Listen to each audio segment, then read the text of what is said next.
En aquellos días María se encaminó presurosa a un pueblo de las montañas de Judea, y entrando en la casa de Zacarías saludó a Isabel. En cuanto ésta oyó el saludo de María, la criatura saltó en su seno. Entonces Isabel quedó llena del Espíritu Santo, y levantando la voz exclamó: Bendita tú entre las mujeres, y bendito el fruto de tu vientre. ¿Quién soy yo para que la madre de mi Señor venga a verme? Apenas llegó tu saludo a mis oídos, el niño saltó de gozo en mi seno. Dichosa tú que has creído, porque se cumplirá cuanto te fue anunciado de parte del Señor. Entonces dijo María: Mi alma glorifica al Señor, y mi espíritu se llena de júbilo en Dios mi Salvador, porque puso sus ojos en la humildad de su esclava.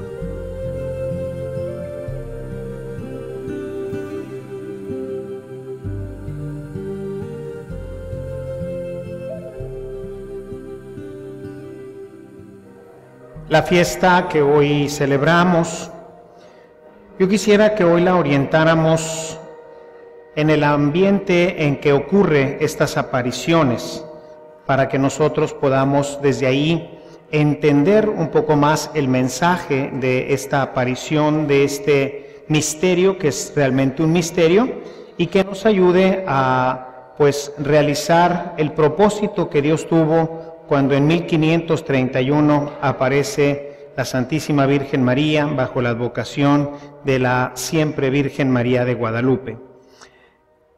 En 1531 el pueblo vivía una situación realmente muy complicada, muy difícil.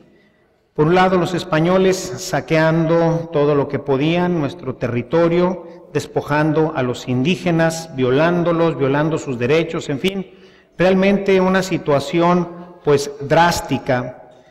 Lo más grave es que ellos habían perdido ya completamente la fe.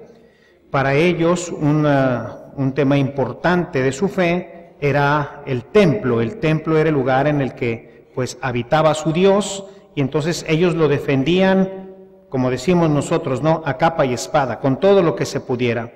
Porque una vez conquistado el templo, ellos sentían que habían vencido a su Dios, que el otro Dios era más poderoso, y entonces eran tan religiosos los aztecas y los náhuatl, que si Dios moría, ellos morían con su Dios. O sea, eran verdaderamente un pueblo muy religioso. Nos suena un poco extraño, ¿verdad?, sabiendo los sacrificios humanos que hacían, ¿verdad?, tantos. Declaraban seguramente que cuando pasamos por la historia de México, aunque a veces en esa época nos pasa de noche lloviendo, ¿verdad?, y no nos acordamos mucho de algunas cosas que deberíamos de acordarnos, pero recordarán los que eran las guerras floridas. ¿Se acuerdan ustedes lo que son las guerras floridas? ¿Qué son las guerras floridas? No sé. Me dice que sí, pero luego dice, no sé. Bueno, las guerras floridas eran unas guerras que declaraban en aquel tiempo un pueblo contra otra, con la idea de ver quién agarraba más prisioneros para luego sacrificarlos, ¿verdad? Entonces esas eran las guerras floridas. Eran tan religiosos que le declaraban la guerra a otro pueblo, no para apropiarse de sus terrenos, sino para tener víctimas que sacrificarle a sus dioses. Entonces leyendo la cultura de los indígenas, era verdaderamente interesante que, aunque eran salvajes, ¿verdad?, sobre todo los aztecas y otros pueblos similares, todo este salvajismo tenía como fundamento su vida religiosa, su vida espiritual, ¿no? Cuando llegan los españoles, destruyen el templo, sus templos se los destruyen. Para ellos se acabó la vida, no tiene ya sentido vivir. Ellos esperaban en aquel tiempo, según las profecías, porque Dios se revela en todas las culturas, se les llama las semillas del verbo. Ellos, en esta revelación de sus dioses, que malamente en un momento dado se ha considerado, porque así los consideraban los españoles, ¿no?, que adoraban a Satanás, ¿verdad? No, ellos tenían sus dioses, es el único Dios, pero una revelación que todavía no se completa, porque nosotros sabemos que nosotros a través de Cristo tenemos la revelación completa.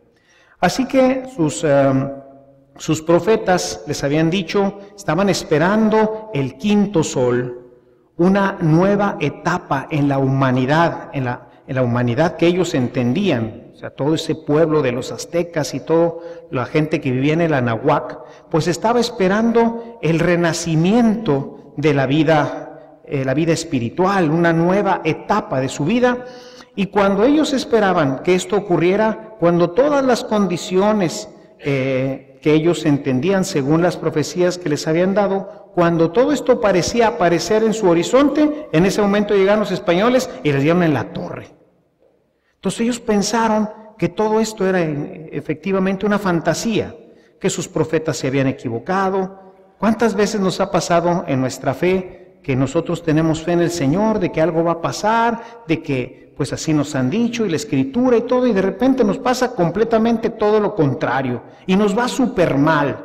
Y entonces decimos, a mí se me hace que me equivoqué de religión, que este Dios pues no es el Dios verdadero, etcétera, ¿no?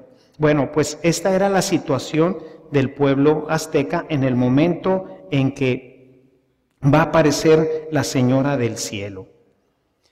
¿Qué es lo que va a venir a traer la Virgen? Va a traernos el Evangelio. Hoy hemos escuchado en este texto de Pablo en su carta a los Gálatas, en el capítulo 4, dice, y llegada la plenitud de los tiempos, envió Dios a su Hijo a través de una mujer. Este Hijo nace de acuerdo, dice San Pablo, conforme a la ley, para poder rescatar a los que estaban bajo la ley. Bueno, pues es exactamente lo mismo que pasa con Guadalupe. En 1531 Dios envió a su Hijo a través de la Virgen. El centro de todo el mensaje guadalupano no es la Virgen, no es la imagen.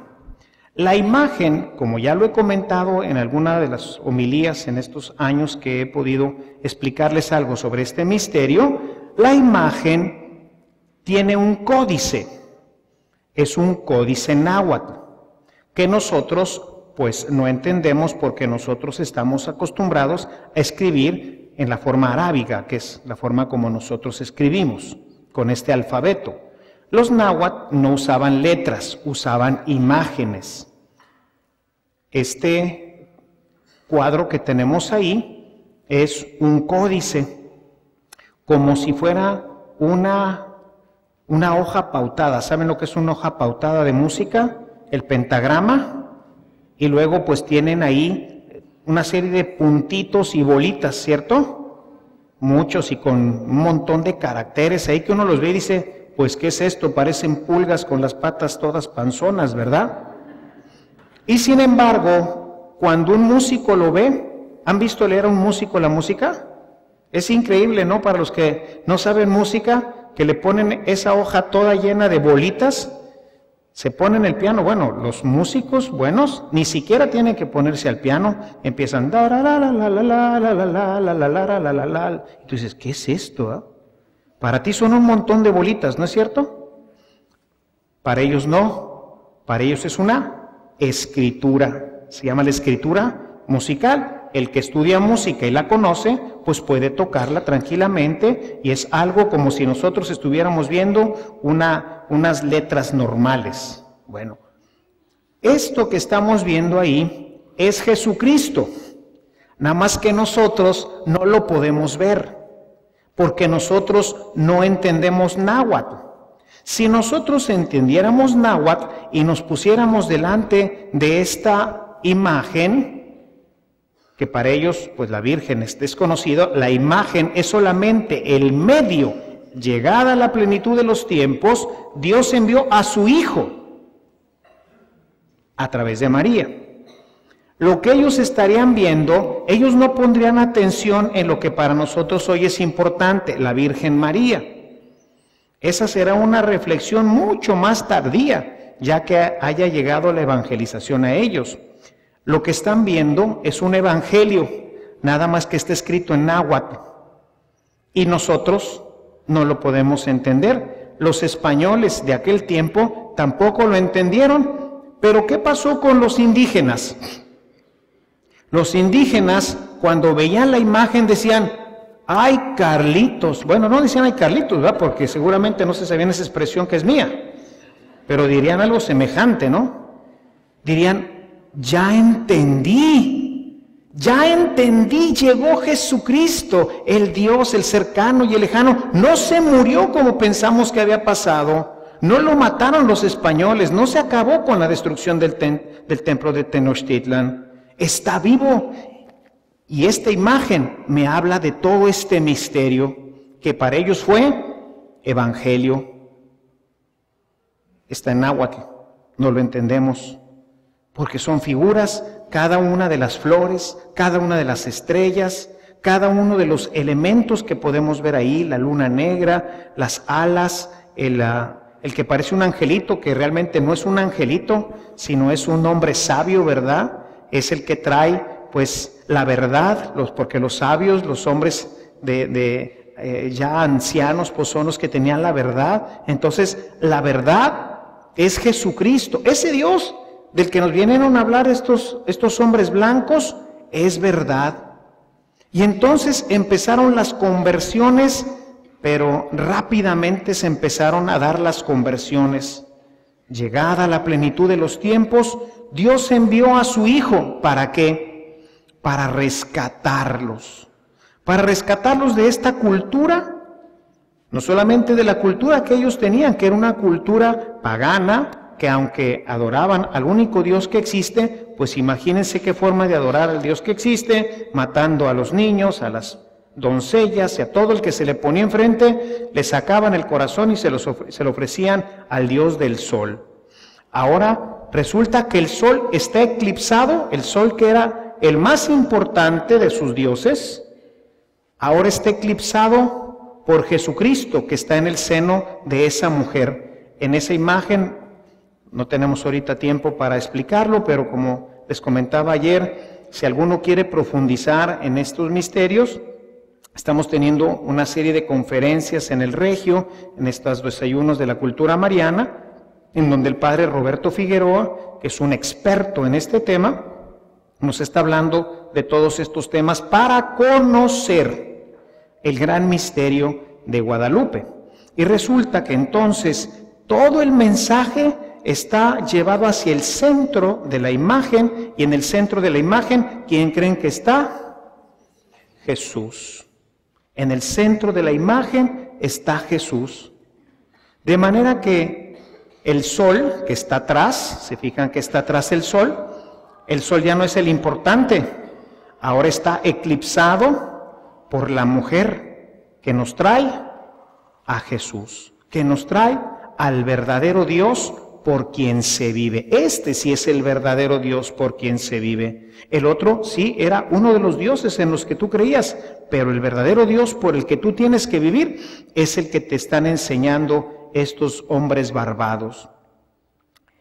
Llegada la plenitud de los tiempos, envió Dios a su Hijo a estas tierras para rescatarnos especialmente ¿de qué en aquel tiempo? De la frustración, del aniquilamiento, del autodestruccionismo, de la autodestrucción que ellos estaban viviendo porque se dejaban morir de hambre. Ya no valía nada la vida, y eso que no eran de Guanajuato. Ya ven que dicen que en Guanajuato pues no vale nada la vida, ¿no? Bueno, pues estos no eran de Guanajuato, eran chilangos, los primeros chilangos, ¿verdad? Y ya no les importaba vivir. Vino a rescatarlos de la más grande frustración que podían estar viviendo.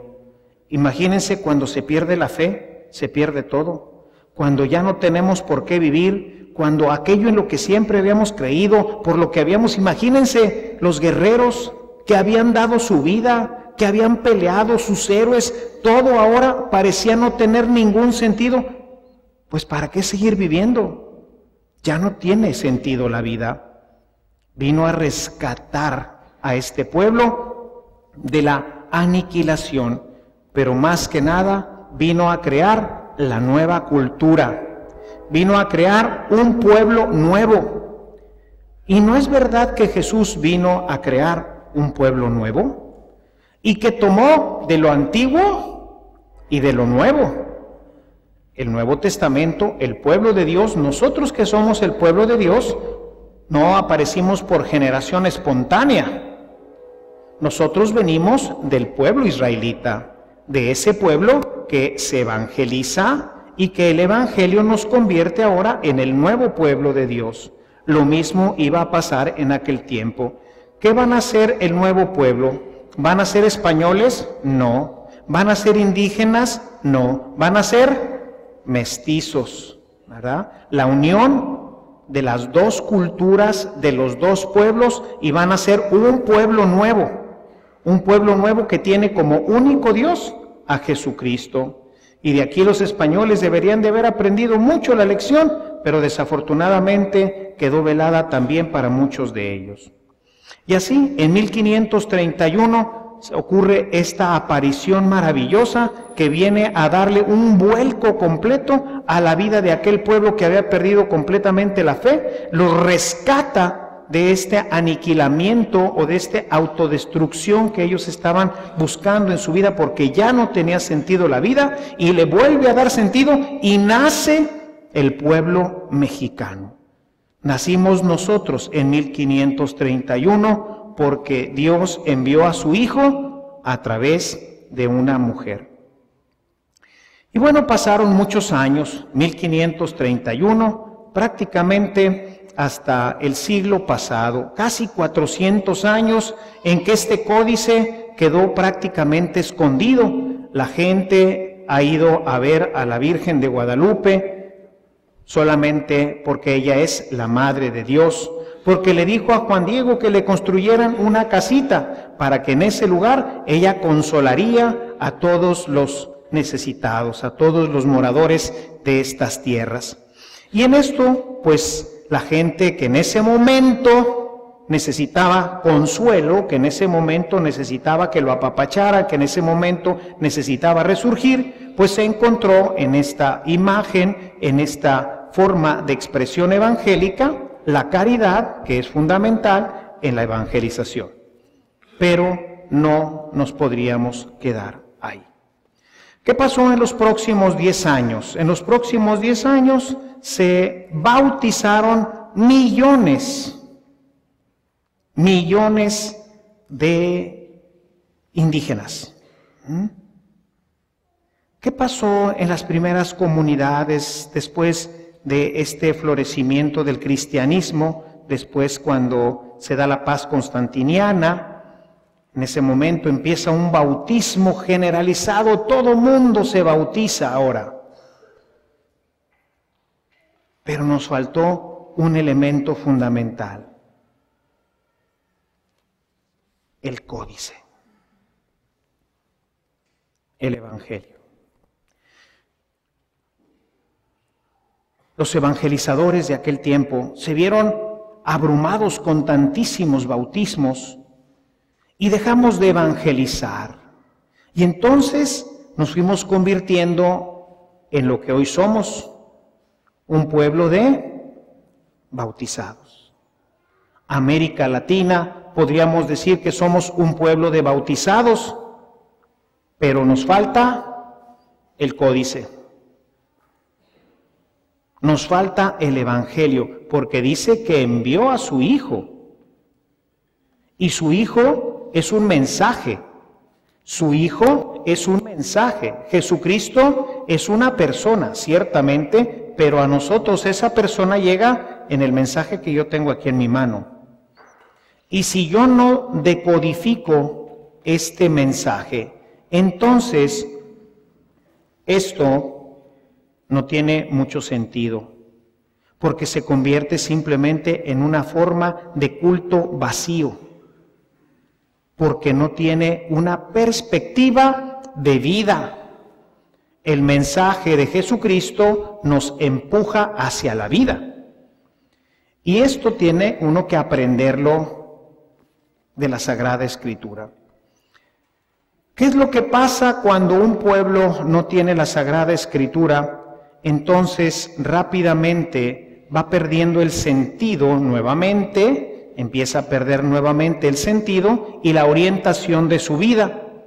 Y hoy, 500 años después, casi 500 años después de las apariciones del Tepeyac, pues nos encontramos en una cultura pues muy parecida a la de 1531. Nada más que ahora los amolados somos los bautizados. Ahora nos encontramos en una situación en donde hoy México pues piensa, ya nos llevó el pintor, ¿verdad? ¿No es cierto que de repente decimos, ¿y para dónde volteamos? ¿No es cierto que muchas veces ha pasado por nuestra cabeza decir, Chihuahua, bienaventurados los que tienen dinero para irse a Estados Unidos, otra parte, y nosotros pues aquí nos tenemos que quedar y no sabemos ni qué nos va a pasar? Salía ahora en estos días el tema económico, ¿verdad? Banco de México va a empezar a rematar 200 millones de pesos diarios para tratar de sostener el peso y ya está en 15 pesos. Y dice uno, ¿y a dónde vamos? Inseguridad, injusticia, falta de trabajo, problemas de drogadicción, problemas de alcoholismo, pandillerismo, violencia por todos lados, violencia familiar, aborto generalizado. ¿Hacia dónde vamos? Si se fijan, muy parecido a lo que estaba pasando en aquel tiempo. Pero el códice no se ha ido, ahí está. Nada más que nosotros, pues ya no somos náhuatl. O sea, si yo me paro ahorita aquí delante de la Virgen, pues digo, pues qué bonita estás, morenita, ¿verdad? Y el sol, y pues qué padre, y tantas estrellitas. Oye, Madre Santísima, pues ayúdanos. Y casi escucharía su voz que me dice, pues lee lo que está aquí. Esa es la solución. La solución de 1531 es exactamente la misma de este día, de este 2014. Ahí está, por eso quiso dejarlo impreso, porque no nos dejó una imagen, nos dejó a su Hijo Jesucristo, nos dejó el mensaje de salvación que está grabado en esa tilma, nada más que nosotros no lo podemos decodificar, pero ahí está.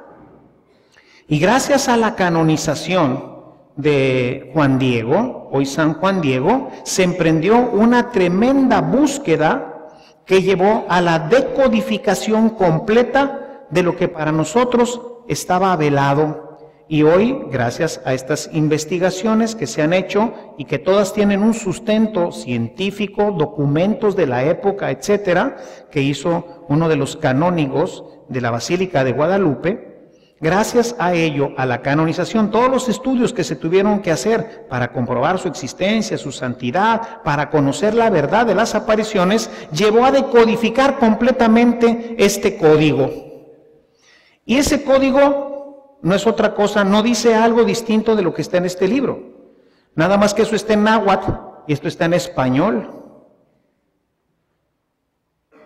Cuando nosotros vamos a ver a la Virgen, deberíamos de estar recordando que llegada la plenitud de los tiempos, Dios envió a su Hijo a través de una mujer.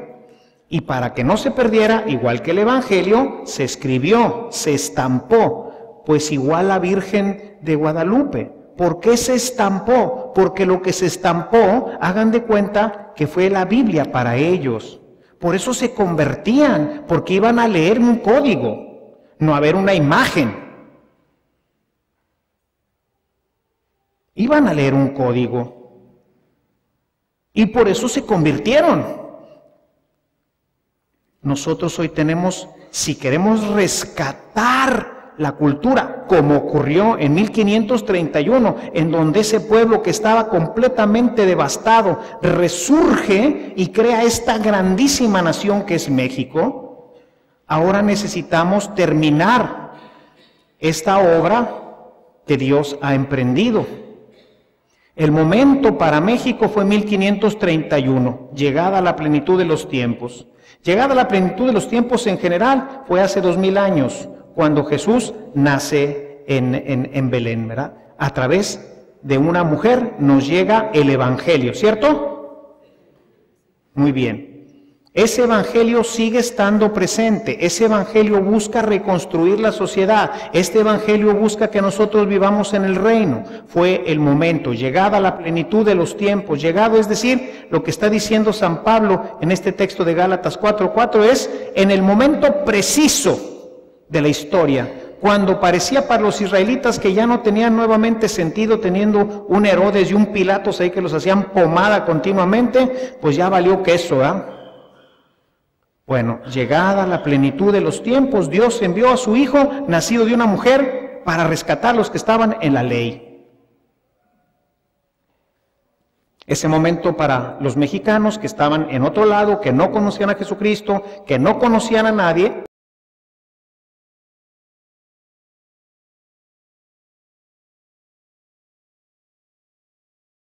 ese momento preciso es 1531, 12 de diciembre de 1531, cuando precisamente se iba a iniciar la generación del quinto sol, el nuevo pueblo. Llegada a la plenitud de los tiempos para los náhuatls que vivían aquí, llegada esta plenitud cuando estaban listos, cuando todo se daba ya perfectamente según estaba profetizado, en ese momento llega el códice. Llega el mensaje de Jesucristo. En ese momento llega y llega a través de una mujer. Llega a través de María Santísima. María Santísima en la historia de la Iglesia, mis hermanos, no es una imagen, es la portadora de Jesucristo. Por eso es que nunca podemos hablar de Jesús sin hablar de María y nunca podremos hablar de María sin hablar de Jesús. Es como hablar, que desafortunadamente así ha pasado, pero es como hablar de la Virgen de Guadalupe y no hablar del códice, del mensaje que vieron los náhuatls y que se convirtieron, porque no se convirtieron por la predicación de los españoles. Los náhuatls se convirtieron por el códice. Fue su evangelio, fue la buena noticia para ellos. Y lo único que terminaron de hacer los evangelizadores fue terminar de conducir ese mensaje hacia este único libro, que es el que nos lleva a construir el reino. Si nosotros honramos a la Virgen, tenemos que ir siempre al códice, tenemos que ir siempre al evangelio, porque eso es lo que ella nos trae.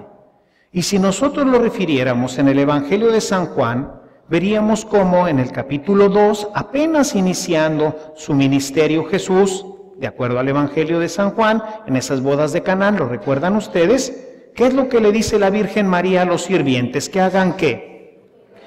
Lo que les diga, ¿no es cierto? Lo importante es el códice. Lo importante es Jesús. Llegada a la plenitud de los tiempos, Dios envió a su Hijo a través de una mujer. Bueno, pues aquí igual en México, hermanos. Por eso el guadalupano, y ya ven que dice ¿cómo se llama? El canto que hicimos de entrada, ¿verdad? Para nosotros los mexicanos es algo esencial ser guadalupano. ¿Por qué? Porque es la mujer que trae a Jesús, es a través de ella como llegamos a Jesús. Sí, es la mujer de caridad, es nuestra madre. Dios nos las dejó a través de Jesucristo como madre y por eso es refugio y por eso es casa y por eso es sustento y por eso es consuelo y todo lo que una madre puede hacer. Pero ¿qué pasa si después de que me consuela yo sigo viviendo como un pagano? Si me sigo drogando, si sigo tomando, si sigo defraudando, si no hago justicia, si sigo viviendo en las mismas condiciones deplorables que vivía esto después de que mi madre me consoló, pues entonces de poco o de nada va a seguir este consuelo, porque inmediatamente necesitaré otro y otro y otro y otro y otro y cada vez peor. Cada vez necesitaríamos entonces construir un templo más grande, más grande, más grande, más grande, para que en ese templo la Virgen nos consuele. No, lo que tenemos que construir es el reino para dejar de oprimir al pobre, para dejar de ser violentos, para dejar de ser injustos, y eso solamente se puede hacer cuando el códice toque el corazón. Cuando el Evangelio toque el corazón, en ese momento empieza una transformación y nace la nueva cultura, la cultura del amor, en donde ya no hay injusticia, en donde ya no hay robo, en donde ya no hay violencia, en donde todo es justicia, paz y gozo en el Espíritu Santo, como lo declara San Pablo. Yo quisiera invitarlos, mis amados hermanos, en este día tan importante para nuestra nación. Por eso en México es una solemnidad, por eso el ser guadalupano es algo esencial, porque Guadalupe creó nuestra nación, porque ella es el instrumento con el que se crean los pueblos a través de Jesús. Pero hoy hemos abandonado el códice y nos hemos quedado con la imagen, y miles y millones de gente pasan por Guadalupe y pasan y se han ido allá a México, tienen una bandita en donde pasa la gente y ve la imagen y nunca nadie compra una Biblia. No hay códice, el pueblo sigue igual. Vas a ver a Guadalupe y después de que se van a la basílica se van a echar su jarra, etc. Somos muy guadalupanos, pero poco cristianos. Somos muy guadalupanos, pero poco hemos profundizado el mensaje que nos trajo la Señora, porque lo que nos trajo no es una imagen, lo que nos trajo es un mensaje, es un códice de evangelio que nosotros no podemos ver en la imagen, pero que está en este libro. Si queremos que México cambie, mis hermanos, necesitamos hacerle caso a la Señora del cielo. Necesitamos ser dóciles a la acción del Espíritu como lo fue Juan Diego. Necesitamos ser instrumentos de la Señora del cielo como lo fue Juan Diego y hablarle a los demás que no conocen de este mensaje de salvación como lo hizo Juan Diego a Fray Juan de Zumárraga. Si nosotros creemos que la imagen por sí sola va a cambiar nuestra nación, estamos equivocados. El milagro se va a realizar hoy que gracias a estos estudios que tenemos nos dice, la imagen no es una imagen, es un mensaje. Y eso es lo que llegó del cielo y eso es lo que María nos trajo, un mensaje de salvación. Que a partir de ahora, mis amados hermanos, cada vez que tú veas una imagen de la Santísima Virgen de Guadalupe, aunque no sepas náhuatl, digas, María, quiero conocer este Evangelio de Jesucristo. Tú viniste para traernos a Jesucristo. Que ver a María de Guadalupe sea siempre una invitación a conocer a Jesucristo, a leer su palabra, a convertirnos a Él, porque eso es lo único que va a cambiar nuestra nación, nuestra vida, nuestras familias.